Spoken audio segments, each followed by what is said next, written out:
yo tengo que hablar. Ay, discurso. sí. Vos te estás guardando para... Dale. Te estás guardando para tu discurso. Para mi discurso. Bien, tenemos una invitada muy querida, Moni, que es oyente constitucionaria del programa, siempre está aportando, opinando. Moni ya sabe que acá nos ocupa nos interesan las cosas que nos hacen humanos. No tenemos muchas inclinaciones políticas partidarias, pero hay situaciones y circunstancias que las consideramos de lesa humanidad, entonces Exacto. nos metemos con las cosas que estamos viendo que pasan. Hoy, si querés hacer un estudio sociológico, lo más fácil es mirar los zócalos de las noticias y donde empieza a opinar la gente que entra y opina, ¿viste? Ni troll ni nada, gente que opina y opina cada cosa.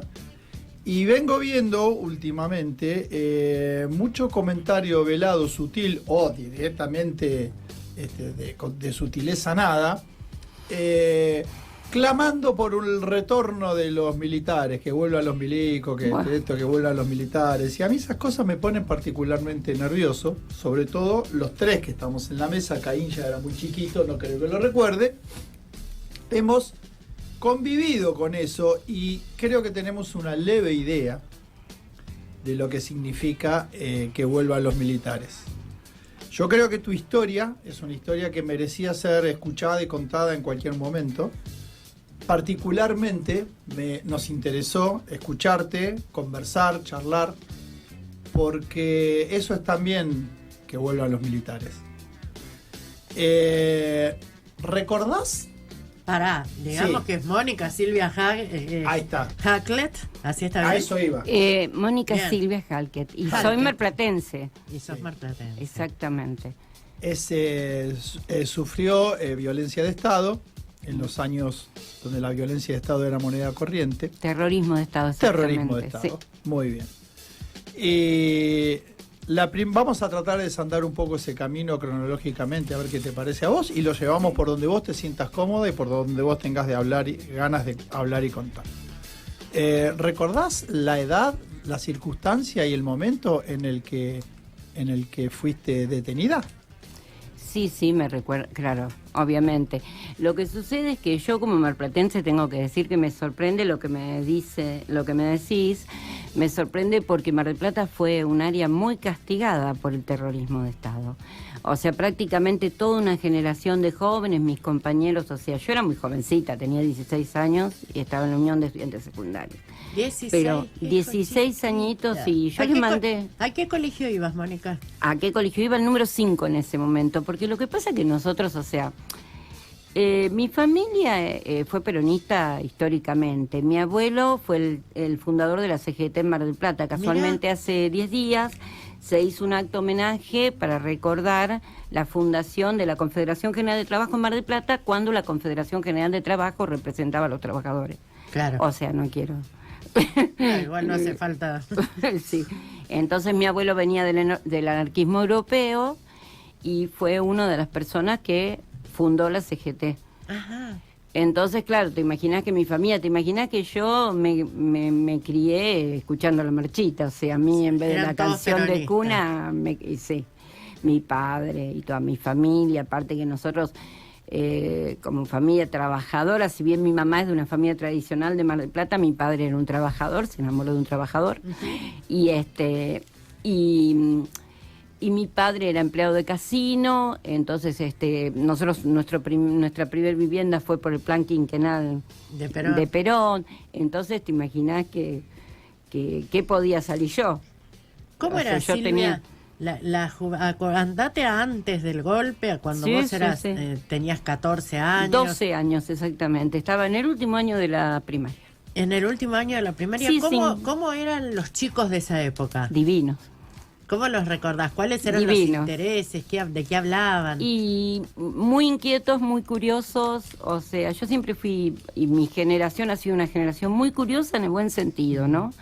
El deseo de transformar la realidad, el deseo de ver que alguna cosa estaba mal y ver qué se podía hacer desde nosotros, ¿no es cierto? Porque los jóvenes son eso. Claro. El joven es transformador, es transgresor, es medio raro un joven que no cuestione. Conservador. Claro, sí, yo creo que no.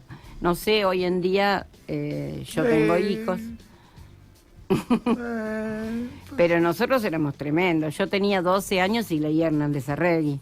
Claro. O sea, leía a John William Cook y tenía 12 años. Sí. Era una nena. Ujú. Por eso cuando me dicen, ¿te detuvieron a los 16 años? Sí, yo a los 16 años ya era un dirigente. Ah, mirá. Y la mayoría de mis compañeros. Aparte, chicos brillantes, o sea, realmente yo a veces cuando escucho hablar de este tema Sí. y dicen, los guerrilleros, los extremistas, los subversivos, realmente ojalá tuviéramos siempre una generación tan brillante que hiciera tantas cosas. Porque nosotros nos hemos formado con ese concepto de que si vas a ser dirigente de algo, hace las cosas bien. Sí. Entonces, por ejemplo, si yo te podría nombrar, por ejemplo, te voy a decir que el Chino Celestia, un militante marplatense, era campeón de remo, era uno de los mejores alumnos de su clase, o sea,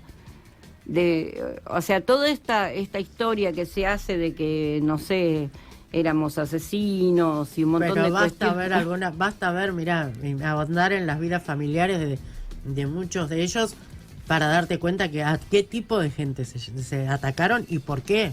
Y que hoy estamos sufriendo las consecuencias de una generación diezmada Sí, totalmente. que tenía otro concepto de la cosa. Sí, un concepto transformador y no desde la violencia. O sea, en realidad esto es como hablar de la grieta, ¿no? Cuando hablamos de la grieta y decimos, la grieta, la violencia, qué sé yo. Yo le preguntaría a los que tienen ese cuestionamiento, ¿qué opinan de la campaña del desierto? ¿Y qué opinan de que las principales fortunas del país tengan los apellidos de los generales de Roca? Claro. Entonces, ¿no? Entonces, ¿Qué yo pensamos creo que concretamente sobre eso? Sobre el tema de la llegada, del acceso al poder por una vía democrática capitalista o el acceso al poder a través de una revolución a mí me parece que yo no violenta, como claro, cualquier revolución. Claro, lo que pasa es que yo no soy marxista. Ajá. O sea, si bien respeto, porque nosotros estudiamos el marxismo, porque yo creo que para tener cualquier ideología tenés que leer. Tenés que leer y tenés que estudiar. Sí. Y ver las diferentes alternativas, o sea, para poder elegir. Claro. Porque si no, ¿cómo vas a elegir? O sea, ¿cómo puedo hacer yo algo si no tengo ni idea de lo que es lo otro? Obvio. Entonces nosotros hacíamos eso, leíamos, debatíamos, discutíamos, y te digo, como mamá, que yo ahora tengo hijos, mi hijo mayor tiene 45 años, Increíble. como mamá yo te puedo decir que en mi casa, mi suegra siempre decía, el debate era al mediodía, nosotros nos sentábamos a comer y hablábamos de la situación del país, de qué nos parecía esto, de las medidas que se tomaban, porque bueno, en realidad están educados por esta madre, Claro. que también Claro, se formó sí. así. ¿Y tienen militancia ellos hoy? Mi hijo es el secretario de Cultura de la provincia de La Rioja, sí, Ah, sí mirá. tienen militancia. Y si no tienen militancia, tienen todos un papel de responsabilidad ante la historia, digamos. Claro. O sea, mis hijos son profesionales, tengo 7 hijos. 7 hijos. 7 hijos, exacto, como buena peronista. Mira. Perón dijo, poblemos el sur, y yo me lo Mirá. tomé Claro. al pie de la letra. Muy bien. Pero le pobló el norte. Le salió rebelde al final. Sí, como siempre. Está perfecto eso. A mí me parece que la persona que cuestiona, a mí me parece que el pensamiento crítico es Fundamental. básico. Sí, estamos de acuerdo. Es básico. Entonces, bien, ya venías, digamos, con formación familiar, Sí. de debatir cuestiones políticas y era una cosa natural en tu familia. Absolutamente. Bien, y al momento de tu detención estabas en el secundario. Yo estaba estudiando, en la Unión de Estudiantes Secundarios. Pero éramos chicos muy... ¿Cómo te puedo explicar? Mira, nosotros en el gobierno de Cámpora, por ejemplo, salíamos a controlar precios. Por ejemplo. Nosotros cuando asumimos como gobierno, éramos... Yo me acuerdo que me llama el secretario de la universidad en ese momento, el doctor Alfredo Cuesta, y yo era jovencita, ya un poquito más grande de los 12, ¿no? Sí. Y me decía, mira Mónica, nosotros necesitamos un compañero en la Facultad de Turismo en San Juan, dice, ¿por qué hay que trabajar tal o cual cosa? Y nosotros estábamos preparados para hacer lo que teníamos que hacer. O sea, es como una generación muy formada. Sí, sí. Muy formada. Intelectualmente muy preparada. Sí. Y escucha, Mónica, cuando ocurrían los hechos del terrorismo de guerrilla, que ocurrieron, hubo hechos que ocurrieron, son innegables. Sí, pero... ¿Ustedes cómo los veían? Lo que pasa es que tenés que ir en la historia. Sí, o sea, por eso, claro, ahí quiero ir. Yo empiezo a militar, claro. Yo había hecho un escrito que me corrigió y quiero agradecerle a Ricardo Arriagada, al compañero Ricardo Arriagada, le quiero amigo de agradecer esta que me casa, y ayudó. si no se acostara tan temprano, lo queremos, está invitado permanentemente, pero dice, yo me acuesto temprano. Sí, es cierto. Nos parece un poeta y un escritor muy valioso y sí, lo queremos traer y pronto seguramente. Y una bella lo vamos a persona. convencer. Sí, Lo de bella persona. es una bella persona y muy solidario. Porque realmente yo tengo que decir... Bello no es, pero es querible. Y qué sé yo. Vio que uno mira con los ojos del corazón. Para mí es un encanto. Entonces, bueno, él me ayudó a hacer ese escrito porque para objetivar una situación, o sea, cuando vos querés hablar de algo, usted me dijo, yo quiero que hablemos de tal tema, bueno, pero para hablar de una situación, por ejemplo, a mí me cuesta muchísimo hablar de esto, Ajá.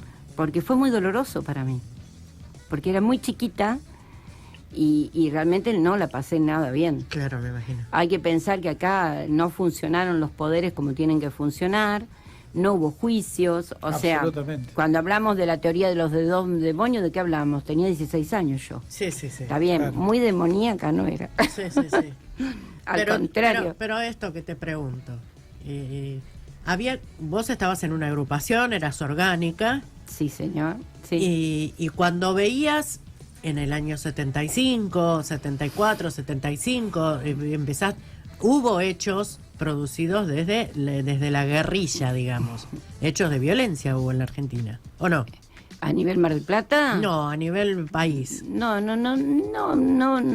tan importantes para mí. O sea, yo me acuerdo que en el año... Bueno, yo acá tengo todo, el escrito que hice es cronológico, porque para explicar más o menos cómo uno se va desarrollando. Yo quiero saber qué tiempo. Pensabas vos. No quiero... ¿De la violencia armada? Sí. ¿Qué pienso de la violencia armada? No, ¿qué pensaban en tu agrupación en ese momento de eso? Y nosotros trabajábamos en el barrio, yo hacía trabajo barrial. ¿Y tenían una postura estudiantes crítica frente a la violencia armada o no? Me intriga eso, me intriga porque son temas de los que no se habla nunca, de los que nunca he podido llegar en la historia a conocer qué opinaban. Es que en realidad yo no lo vivo, o sea, como se cuenta, digamos. Lo vivo diferente, porque Ajá. yo iba al barrio, ponele, una vez en la calle Colón y Juncal se prende fuego una Villa Miseria. Sí. Y nosotros íbamos, todos los compañeros, a ayudar, por ejemplo, a arreglar las viviendas, a acompañar a la gente, a buscar un lugar donde la gente viviera, hacer ollas populares para que coman. Entonces, o sea, la violencia fue posterior, pero también porque hubo una reacción ante una violencia que no venía precisamente de los chicos. No sé, yo no realmente... No, eso... no estamos avalando la teoría ni justificando la teoría de los dos demonios de una manera, pero bueno. Yo solo quiero saber eso, ¿no? Fuiste, a ver, lo viviste en primera persona y militando. Sí. Y está buena, me parece está buena la pregunta de Queta, porque decir, bueno, cuando por ahí no se enteraban, o por ahí cuando se enteraban tenían una postura o crítica, o decir, bueno, no es nuestra rama, no es nuestro sector, pero pasaron cosas. Sí, yo tuve mucha libertad para militar. En el año 75 se hace un congreso donde se genera la unificación de lo que, bueno, históricamente aparece lo que eran Montoneros, las Fuerzas Armadas Revolucionarias, las Fuerzas Armadas Peronistas, que eran la alternativa independiente. Y en el año 75, en la calle Juan B. Justo, acá en Mar del Plata, se hace un congreso donde se juntan porque había como una postura crítica hacia el gobierno de Isabel y de López Rega. Ajá. Entonces, en lo personal, yo me fui a laburar al Frente Barrial. Claro. O sea, lo tuyo era esa militancia de meterte en el barro. Sí, yo armas, no. Pero te lo digo desde... Vos y tu agrupación, o sea, no era desde vos. mi persona, sí. Ajá. Sí. Muy individual. No, viste eso, o sea, cuando se habla de tomar la alternativa armada...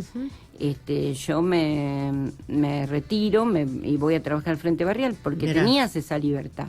No sé, después viene el golpe, en el 75 Está bien, empiezan pero- a caer compañeros. Claro, pero fue tu decisión. Vos tomaste viste lo que pasaba y tomaste una decisión. Lo que pasa es que Siendo tan chica, ¿no? un arma, escúchame, era muy jovencita, Claro. y un arma hay que usarla, si vas a usar un arma la tenés que utilizar para algo, pienso. Sí, claro. Y yo en realidad no me veía en eso. Ujú. Yo trabajaba en el barrio, yo trabajaba en la unidad básica de Alvarado y San Juan, Sí. en el barrio, con la gente del barrio, con cosas que pasaban en esa época, por ejemplo, en la época de Cámpora, en el 73, nosotros hemos trabajado hasta con el ejército. Ajá. Por ejemplo, cuando se incendia esta villa de Juncal, nosotros íbamos con el ejército a levantar las viviendas. Mira. O sea que no... Todavía no estaba esa situación de enfrentamiento. Claro. No, se estaba generando de a poco y no la manejaba yo precisamente. O sea, vos sabés que en cualquier organización hay diferentes estamentos. Sí, Claro. sí, sí, sí. Y no sé, yo en lo personal pienso que si tuviera que usar un arma es para matar. No me Sí, veo, sí, sí, no me para veo. asustar, no. Claro. No, O sí, sea, yo soy de la misma idea. Si tenés un chumbo para tirar a la cabeza, no a la rodilla. Exactamente, sí, yo pienso eso también. Pero no era mi ¿Cómo fue opción. ¿Qué? ahí a los 16 años? Vos estabas militando en el barrio y ¿qué fue lo que pasó ahí?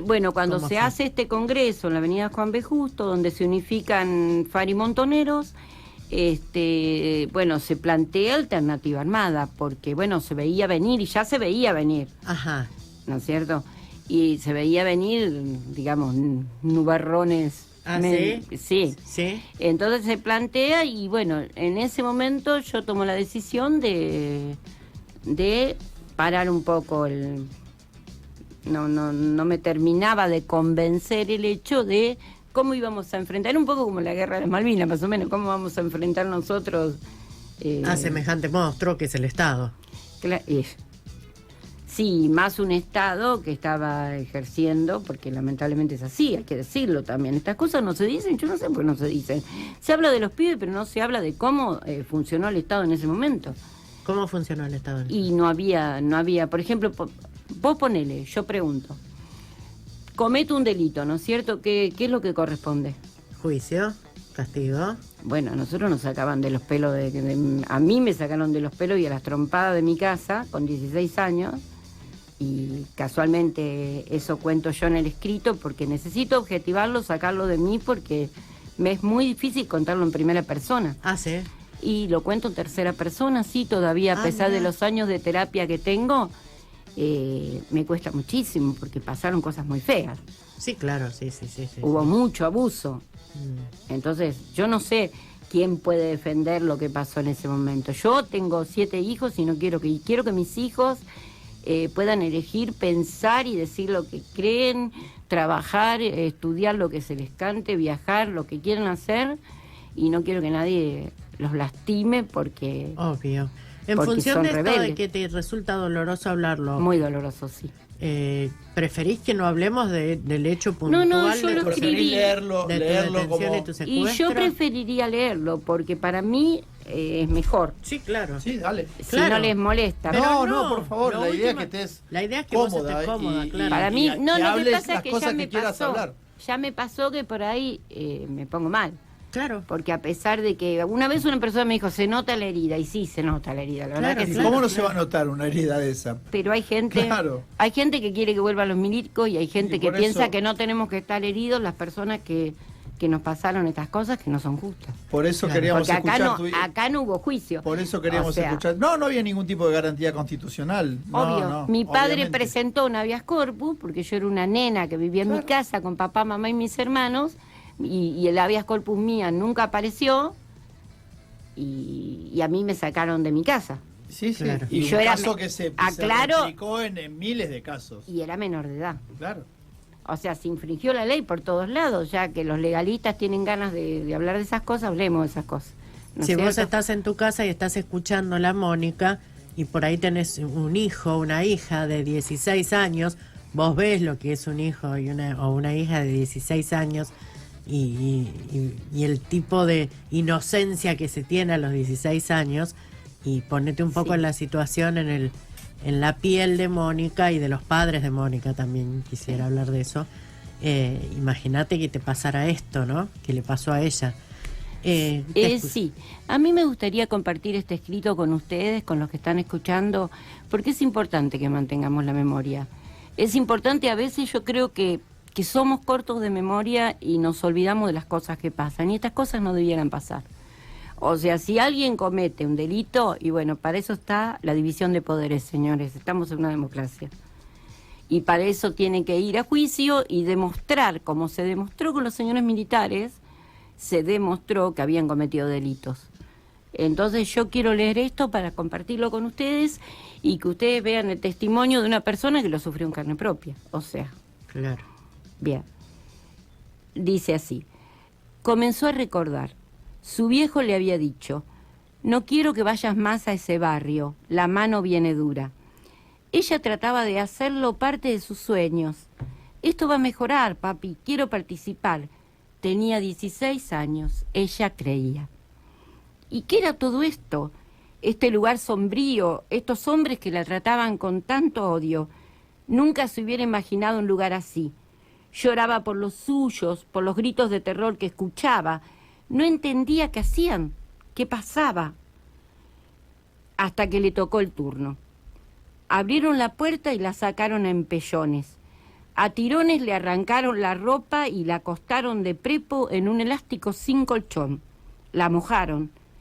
Sintió la electricidad apoderándose de su cuerpo una vez y otra, y otra, y otra. Temblaba. Le preguntaban por sus compañeros de la básica. Habla, pendeja, te conviene. Te mandaron al frente y vos calladita como una pelotuda. Ella pensaba si a sus cumpas les iba a pasar lo mismo y apretaba los labios. Sentía que iba a conocer la crueldad hasta límites insospechados. Cuando empezaron a manosearla, mientras se reían a carcajadas, comenzó a rezar. Si Dios existía, la iba a sacar de ahí. Su mente se escapaba, quería pensar en otra cosa. Sabía que era rebelde, que le discutía a todos sus padres. Un día con una compañera de colegio se habían rateado. Fueron a trabajar a un barrio sin permiso, llevaron cosas para Navidad. No era tan terrible faltar un día. Ya finalizaban las clases y ella tenía buenas notas. La había emocionado hasta las lágrimas esa madre que cortaba el pan dulce para que alcanzara para todos, incluyéndolas. Desde ahí no paró. En el 72 fue Ezeiza. En el 73 sintió que tocaba el cielo con las manos. Eran gobierno. Cuando sus compañeros le plantearon la toma del poder por las armas, descontentos con Isabel y compañía, reflexionó: yo no sirvo para eso. No podría matar a nadie. La mandaron al frente barrial. Amaba compartir ese trabajo. Se sintió feliz y parte. En el 75 comenzaron a caer sus compañeros. En el 76 la debacle. Se guardó. En el 77 aparecieron estos tipos en su casa, una noche de abril. El tiempo transcurría. Su corazón de niña se rompió estando adentro. Se llevaban compañeros y no volvían. Luego supo que perversamente los milicos decidían la vida o muerte de otro ser humano. Un día la sacaron, la tiraron en un auto. Cuando se detuvieron y la empujaron afuera, ella esperó los tiros. La voz odiada le llegó: quédate quieta, te vienen a buscar. Hacé de cuenta que tuviste una pesadilla, la sacaste re barata, pendeja. Olvídate de todo. No se olvidó. Cuando se subieron al auto y arrancaron, ella seguía esperando. Al rato se tocó. Estaba viva, no lo podía creer. Las lágrimas le mojaron la mordaza. Le habían dejado las ligaduras flojas. Se arrancó todo. Se incorporó lentamente tratando de avisorar algo. No veía bien.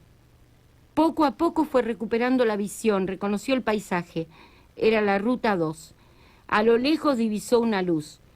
Se acercaba un auto. Salió a la ruta y lo paró.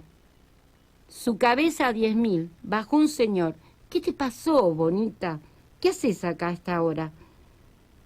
Inventó un novio abusivo que la había llevado a una casa cerca de la ruta. El hombre dijo: ¿dónde vivís? Nena, te llevo. A ella le sonó a música. Una vez en su casa, su padre arregló todo para sacarla a Brasil. Vos acá no te quedás, Moni. Es un milagro que estés viva. Se abrazaron llorando. Esta historia es real. Algunos la pudimos contar. Otros yacen en el fondo del mar o en fosas comunes. Todavía se sigue buscando a niños que nacieron en cautiverio. Cuando escucho decir algún trastornado, ojalá vuelvan los milicos, pienso, ¿cómo pueden justificar el terrorismo de Estado y tanto horror? Memoria, verdad y justicia y nunca más. Así sea. Gracias, Mónica. Gracias por haber estado, gracias por tu testimonio que usás en tercera persona, pero que es en primera persona. Ella es Mónica Silvia Halket. Ella fue detenida, desaparecida en la época más oscura de la historia argentina. ¿Aquí en Mar del Plata no? Estuve desaparecida en la cueva, sí, yo sentía los aviones y demás. O sea, esto es un pequeño resumen, un pequeño resumen, ¿no es cierto? Tenemos pensado con algunos compañeros ahora en Mar del Plata, y quiero saludar a Daniela Tomé, se está generando una editorial para que los escritores, poetas marplatenses y todo lo que tengamos algo para decir, tengamos la posibilidad de editar nuestros libros con la gente de Artes Sin Aduanas.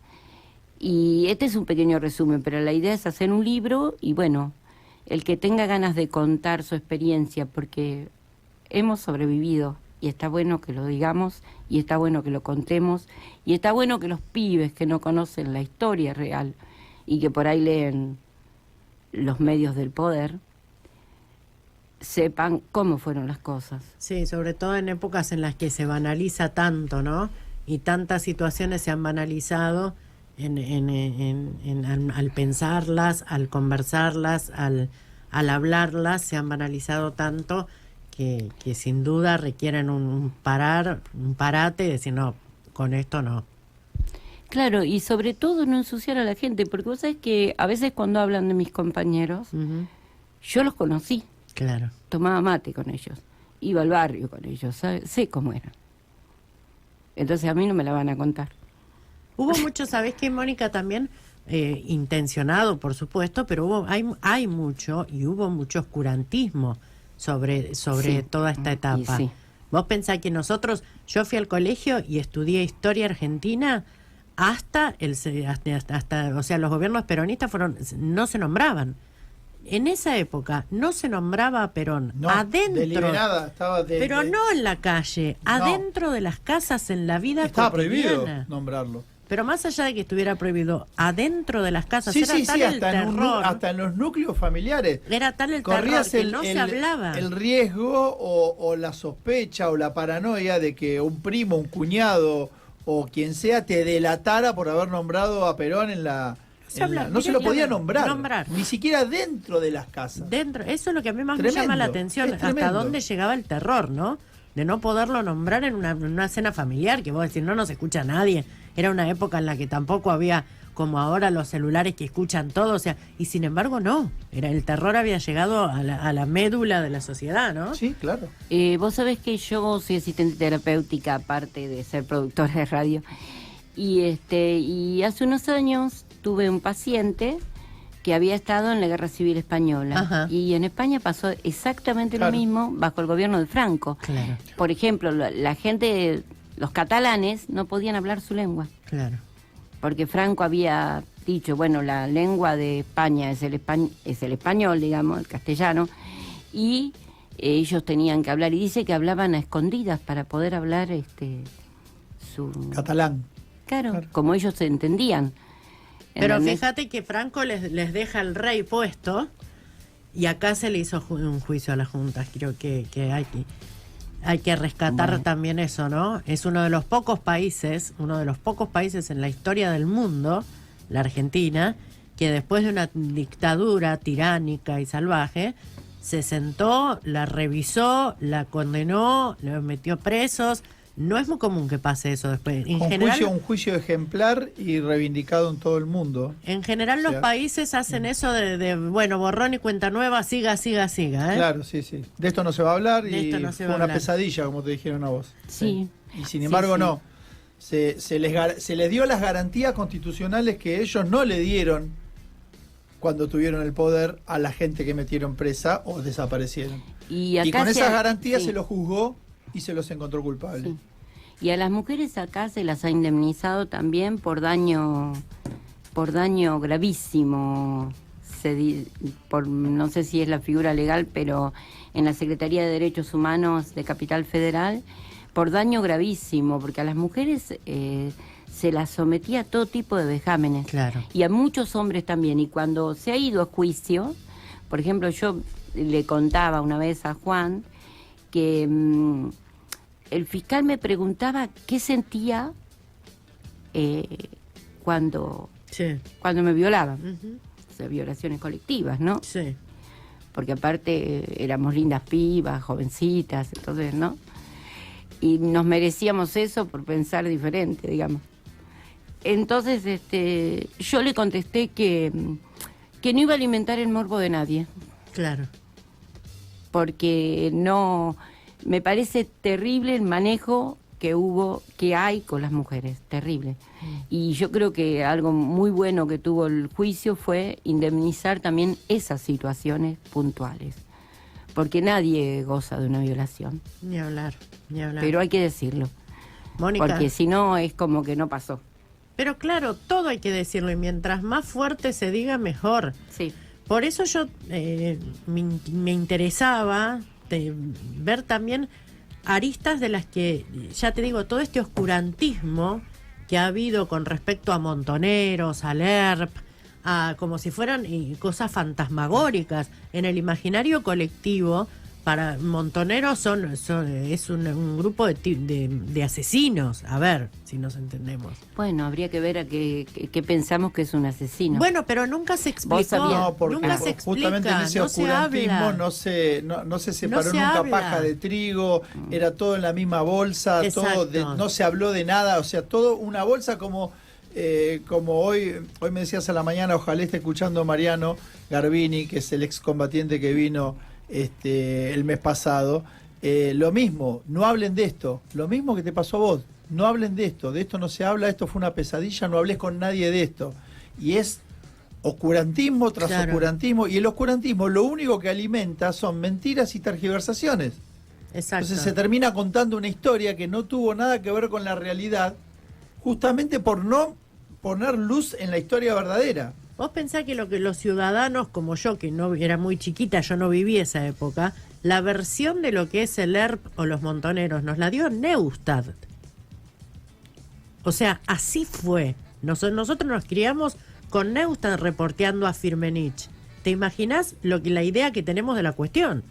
Sí, yo en realidad... O sea, nunca la cosa se habló de verdad en la historia argentina, de verdad. Igual no voy a defender a las cúpulas, no voy a defender ni a Firmenich. Bueno, por ejemplo... Yo defiendo a mis compañeros porque los conocía, porque sé lo que hice con mi vida.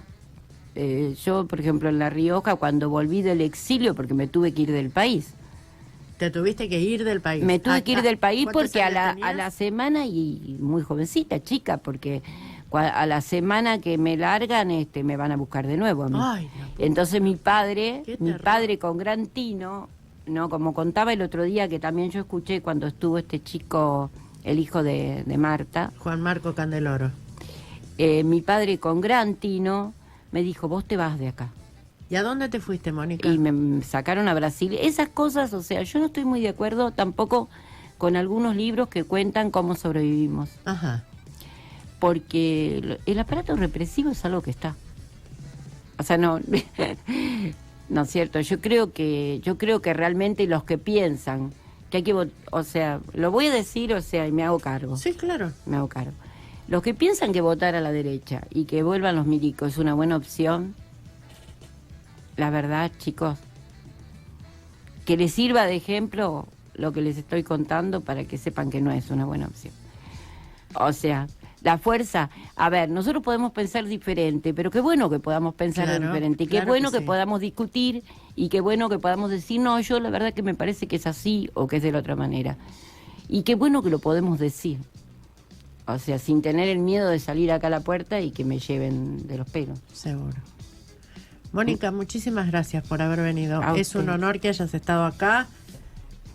Quizás me siento un poco culpable de meterme en áreas dolorosas de tu vida. No era por ahí la idea del encuentro. Es imposible que no te duela. Claro. Es imposible que no te duela. El que piensa que tenemos una herida, la verdad, lo que menos tengo en la vida es resentimiento. Yo soy una tipa que he tenido mucho amor en mi vida, que he podido tener 7 hijos a pesar de que me torturaron muy mal. Y pude parir y pude criarlos, y la verdad que yo lo que tengo en mi vida es amor.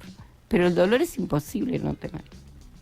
Así es. Si le molesta a alguien, lo lamento. La No, verdad. nadie claro. tiene el más mínimo derecho a cuestionar siquiera eso. Por supuesto. Y por eso lo charlamos fuera de aire a la mañana, y si vos no te sentías cómoda o no querías hablar de algo, no se hablaba. La idea no era venir a refrescarte el dolor, sino dar un testimonio que creíamos que era necesario y útil para los tiempos que corren.